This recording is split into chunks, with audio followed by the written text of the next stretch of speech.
untuk adopsi Web3 dan eh, adopsi kripto dan adopsi Web3 dan blockchain dan turunannya lah ya, yang memang punya potensi yang menjanjikan gitu. Jadi Indonesia juga memang masuk ke radar kita, terus juga ada daerah Mina, terus dan yang ini yang terbaru sih kita baru launching di Jepang, di kripto Jepang. Oke, berarti mau secara global ya. Kalau dari Dan sisi, ralat sedikit bukan hmm, kita bukan franchise ya, jadi memang oh dari oke. globalnya. Oh, Mm-mm. bukan franchise. Oke, oke, oke. Karena saya tahu kayak Bukan Telegram itu dia franchise. franchise, Coindex franchise juga kadang-kadang. Hmm. Oke. Selanjutnya gini, ini sekarang kan di Indonesia ini sekarang kita ada tergabung dalam aliansi media kripto ya. Jadi sekarang kita ada 25 member. Semuanya adalah media-media yang khusus membahas blockchain dan kripto. Nah, pertanyaan gua ini sebagai kalian market leader, koinvestasi dan BN kripto, ini ke depannya bagaimana nih media kita ke depannya nih? Karena kan perkembangan media ini kan sangat pesat banget nih ya dari sisi bisnis ya. Dari kalian tanggapannya gimana? Ini untuk ngomongin perkembangan AI ya. Ya bisa juga. Mau aku dulu atau mau Mbak Lin dulu? Boleh dari Mbak Niki Mbak juga Niki boleh. aja dulu, silakan Mbak Niki. Oke, tadi aku sempat ada teknis ya, koneksiku agak jelek. Ini kalau ngomongin media ini sekarang eh, lagi erat hubungannya sama AI. Karena Oke. banyak yang bilang bahwa AI ini bakalan akan menjadi ini ya, disrupsi, bisa mendisrupsi media lah. Karena AI bisa bikin Hmm. konten sendiri, bisa nulis sendiri ya kan. Nah, Ya, ini gimana? Apakah peran roles media di kedepannya nanti gimana? Nah, kalau mau ngomongin dari perkembangan AI-nya sendiri, menurut aku sekarang perkembangan AI pesat banget ya, dan memang menjanjikan banget. Kita lihat kayak contohnya ChatGPT aja sekarang udah hmm. berbayar gitu. Dan lain-lain lainnya udah mulai banyak yang berbayar. Jadi kalau misalkan ini AI dilihat dari sisi bisnis itu pasti menjanjikan ya. Nah, tapi sebenarnya intinya perkembangan AI ini harusnya memang berjalan pada jalur yang benar dan harus memberikan manfaat untuk masyarakat secara keseluruhan gitu. Tapi sebagaimana teknologi itu dibuat untuk membantu dan memudahkan, tapi kan juga pasti AI itu tetap ya porsinya adalah hanya sebagai tool saja atau alat yang memang membantu produktivitas gitu. Itu sih. Oke, dari Mungkin Mbak bisa. Lin?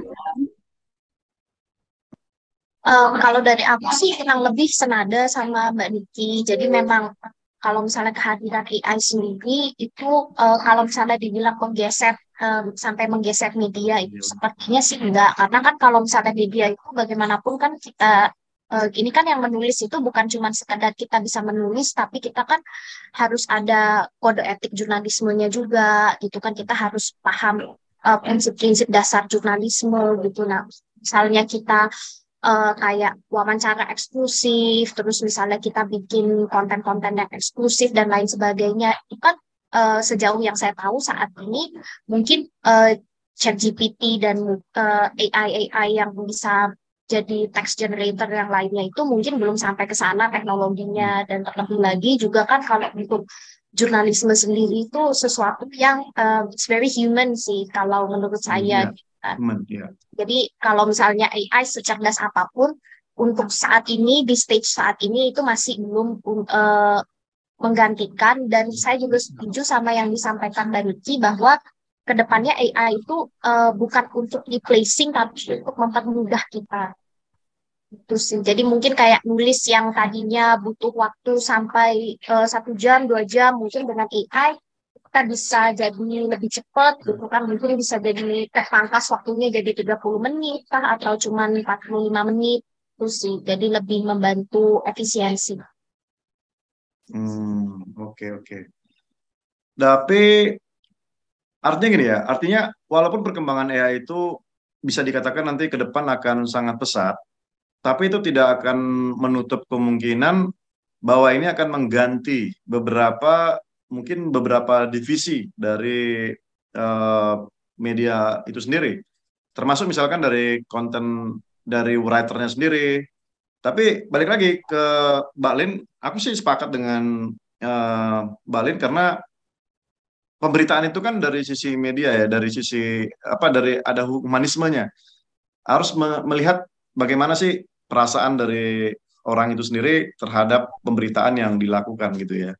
Nah, tapi kan kalau kita ngelihat sekarang, itu kan perkembangan media kan bukan hanya dari sisi news saja kan. Kan kita bisa ngelihat misalkan ada TikTok juga, ada Instagram gitu ya. Kemudian ada Twitch mungkin, ada Telegram, ada Twitter Space. Nah, ini kan konten-konten yang di-generate ini kan bisa lebih cepat menggunakan AI gitu. Itu kalian pikirnya seperti apa kira-kira? Mungkin aku dulu ya, aku mau jawab Hmm, ya untuk yang ini. Biasa Mungkin Mbak Diki. ya, jadi mungkin poin penting kalau menurut aku sih meskipun AI itu bisa bisa generate konten dan itu otomatis semuanya, tapi memang tetap kebanyakan konten yang paling efektif itu dengan pesan yang menarik perhatian itu tetap dibuat sama human sih, sama manusia. Jadi kayak ada sense of human yang memang nggak bisa tergantikan gitu. Salah satunya kayak ya memang keterampilan kreatif, ide-ide orisinil, pemilihan kata, bahwa even kita bikin slang word yang nggak bisa apa namanya yang tidak bisa di-generate oleh ChatGPT gitu. Jadi menurut aku itu tidak akan sepenuhnya digantikan oleh mesin itu sih. oke. Mbak Lin? Ya, kurang lebih sama sih seperti Mbak Niki dan seperti yang aku sampaikan sebelumnya bahwa kalau misalnya AI itu sifatnya hanya untuk mempermudah kita dalam proses eksekusi, tapi tetap bagaimanapun tidak akan sampai menggantikan sih gitu. Kayak yang tadi seperti Mbak Niki sampaikan, mungkin ide awalnya gitu kan, ide awalnya kan tetap dari kita sendiri nih yang apa mengemas gitu kan, mencari idenya ini seperti apa, lalu mungkin kita pakai AI-nya ini untuk eksekusinya gitu. Jadi mungkin kayak proses proses editing video yang let's say sebelumnya itu bisa sampai 2 jam, 3 jam gitu kan dengan AI gitu, jadi bisa lebih singkat gitu, bisa lebih dipangkas waktunya. Tapi kalau sepengetahuan saya sampai sejauh ini mungkin teknologinya si AI ini belum sampai yang benar-benar replacing human banget sih, karena kan juga masih terus berkembang ya gitu si AI ini sendiri. Ini ada pertanyaan Tapi mungkin dari kalau aku nambahin ya, Hmm, mungkin aku nambahin sedikit. Jadi kayak mungkin, tapi media memang tetap tetap harus beradaptasi ya. Jadi gimana caranya media itu memang mengembangkan strategi baru untuk memanfaatkan si teknologi AI ini. Jadi memang teknologi gimana supaya itu bersinergi lah, supaya teknologi AI memang membantu untuk lebih membuat medianya maju, justru bukan untuk menggeser gitu sih. ini ada Betul, betul. pertanyaan. Jadi jangan kita sebagai media itu jangan merasa kayak terancam gitu kan sama si AI ini. hmm. Justru maksudnya kita harus yang juga bisa memanfaatkan si AI ini, gimana caranya AI ini bisa justru mempermudah kita, bahkan bisa meningkatkan eh, ya kinerja kita lah sebagai media. Ini ada pertanyaan dari YouTube nih, dari Gofar Firdaus. AI itu biasanya kan memprediksi kata selanjutnya. Apakah bisa digunakan untuk trading, memprediksi pergerakan harga chart selanjutnya? Bisa nggak Aku untuk jujur belum pernah mencoba ya, tapi aku sendiri trader ya. Dan eh, apakah AI bisa memprediksi sebuah pergerakan market itu aku belum tahu dan belum bisa menjawab di sini. Di sini mungkin bukan kapasitasku. Mungkin kalau Mbak Lin, Kalau yang sejauh yang saya tahu sih kayaknya belum sampai sana perkembangannya sih untuk prediksi market, tapi tidak untuk kemungkinan mungkin di masa depan itu ada. Dan seperti kata Mbak Niki juga, ini kan kalau misalnya masalah trading trading itu kayaknya sudah bukan ranah kita sebagai media ya, jadi kayaknya agak Hmm. kurang bijak juga menjawab. Oke, oke. Pertanyaan kedua dari netizen. eh, ini kaitan sama trading juga sih. Trading Jadi lagi. Waduh. dan KJ dari Ahmad Ridwan. Apakah sekarang saat yang tepat untuk investasi di token AI untuk mendapat profit yang besar di kemudian hari? Token AI kan Mungkin ada. Hmm. ya, tapi di sini lagi-lagi mungkin sebagai media itu bukan ranahnya untuk memberikan financial advice. Jadi mungkin disclaimer ketat dulu bahwa ini bukan not financial advice. Mungkin dari prediksi atau insight-insight aja dari media, ya nggak ada salahnya memang kita embrace new technology. Kalau memang sekiranya token AI yang nantinya bakalan booming, ya balik lagi sebenarnya suatu investasi itu nggak boleh karena apa namanya FOMO ya. Kalau misalnya wah ini kayaknya Hmm. AI lagi viral nih, berarti oke lah kalau kayaknya kedepannya apa namanya gue investnya di AI aja lah. Teman-teman AI itu sebenarnya tetap balik lagi harus do your own research karena ini belinya investasi itu belinya pakai uang ya. Jadi bukan mainan, jadi bukan bukan bukan tebak-tebakan atau bukan judi lah kayak wah ini besok bakalan ngepam nih gitu. Jadi benar-benar harus percaya sama teknologinya dari aset yang jadi investasi kita gitu. Jadi sekalinya nanti tiba-tiba harganya dam ya kita nggak nyalain orang lain dan kita memang percaya bahwa yang kita investasikan memang kedepannya punya value gitu sih. Ya, memang token AI selama sebulan 2 bulan terakhir kan naiknya tinggi ya gara-gara naratif ChatGPT. Tapi kalau kita lihat Google Bard yang baru dites beberapa hari ini, outputnya katanya jelek, beritanya jelek, dan itu yang levelnya di invest Google loh ya. Nah, Midjourney itu investornya Elon Musk. Nah, apa kabar dengan token-token AI yang kadang kita nggak tahu investor di baliknya gimana gitu ya? Itu jadi challenge tersendiri ya sebenarnya. Artinya mereka udah buat real project kan. Uh, Kalau even level Google aja AI-nya iya nggak masih belum bagus jago outputnya. ya. Ya, bagaimana dengan token-token AI Token yang yang lain. kadang kita nggak tahu investor di baliknya siapa gitu. Iya. Challenge-nya ChatGPT juga di baliknya kan si Elon Musk juga iya, melalui open API-nya dia kan. OpenAI ya. Iya sih, makanya saya juga cukup setuju sih sama yang disampaikan Mbak Niki. Itu sebenarnya itu kan kembali lagi itu bagian dari research dan bagian dari riset sebelum berinvestasi juga kan gitu. Mungkin ada beberapa trader yang dia merasa kayak mungkin dia lebih kayak intraday trader gitu kan. Jadi yang nggak terlalu pusing banget sama fundamental misalnya kayak.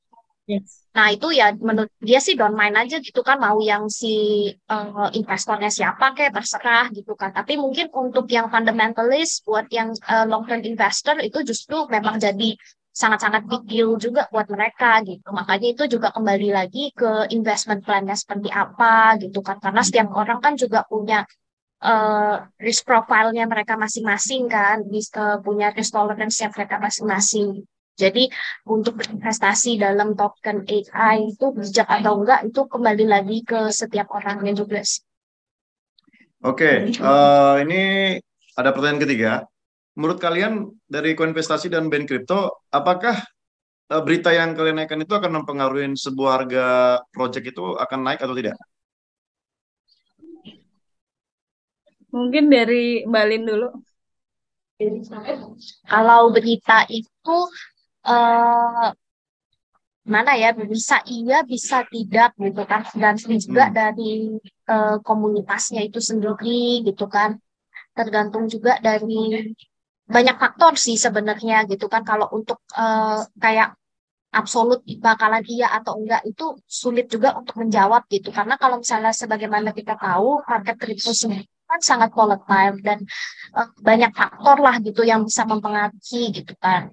Jangankan maksudnya berita dari media yang maksudnya sudah maksudnya punya nama gitu kan, kayak berita yang kalau misalnya mungkin masih ingat kayak setahun lalu atau 2 tahun lalu itu kan ada berita yang tentang Amazon mau terima crypto payments itu kan, itu bahkan dari media yang kayak Facebook juga ya? tenar-tenar banget tapi itu bisa sampai nggak ngerek harganya Bitcoin gitu kan. Nah jadi itu sebenarnya ya bisa iya dan bisa tidak gitu, jadi sulit juga untuk menjawab apa, nggak ada jawaban yang pasti gitu, jadi tergantung juga sih yang diberitainnya apa, terus gitu reaksinya si pelaku pasarnya kayak gimana buat jadi price actionnya gitu sih. Oke, Mbak Niki gimana? Kalau dari koinvestasi sendiri sebenarnya koinvestasi sendiri untuk dari artikel-artikelnya adalah sebetulnya edukasi ya. Jadi kita nggak Hmm, pernah memang yang goals-nya adalah untuk menggerakkan harga gitu. Apalagi oke. karena kita juga cukup cukup semua yang yang dipublish itu memang curated ya.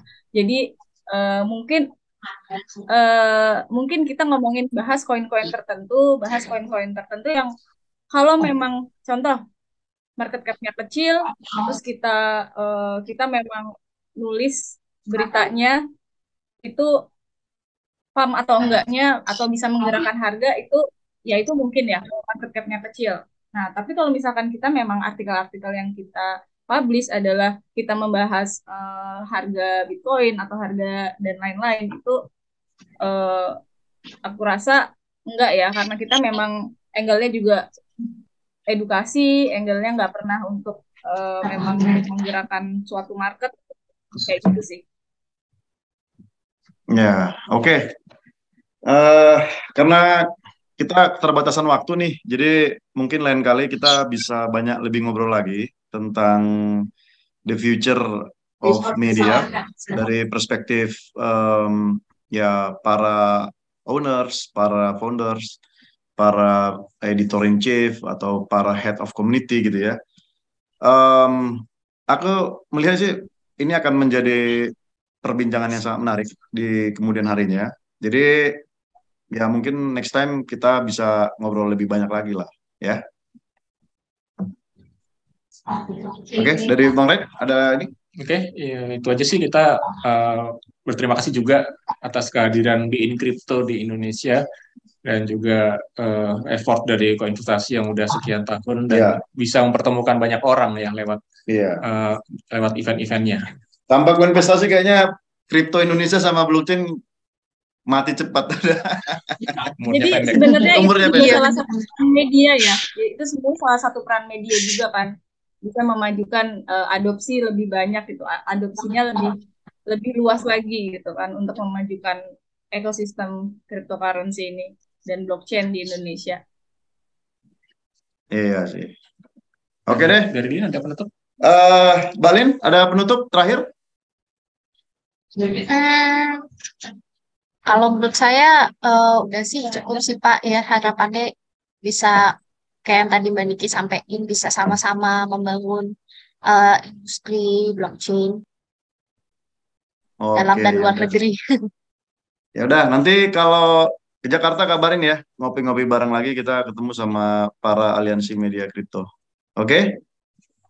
Oke, Oke, see you Oke, next thank time. you. Thank you Mas terima Anu, kasih. thank you Selamat sore. Mas Tiffany. Iya sore. Dah. Thank you.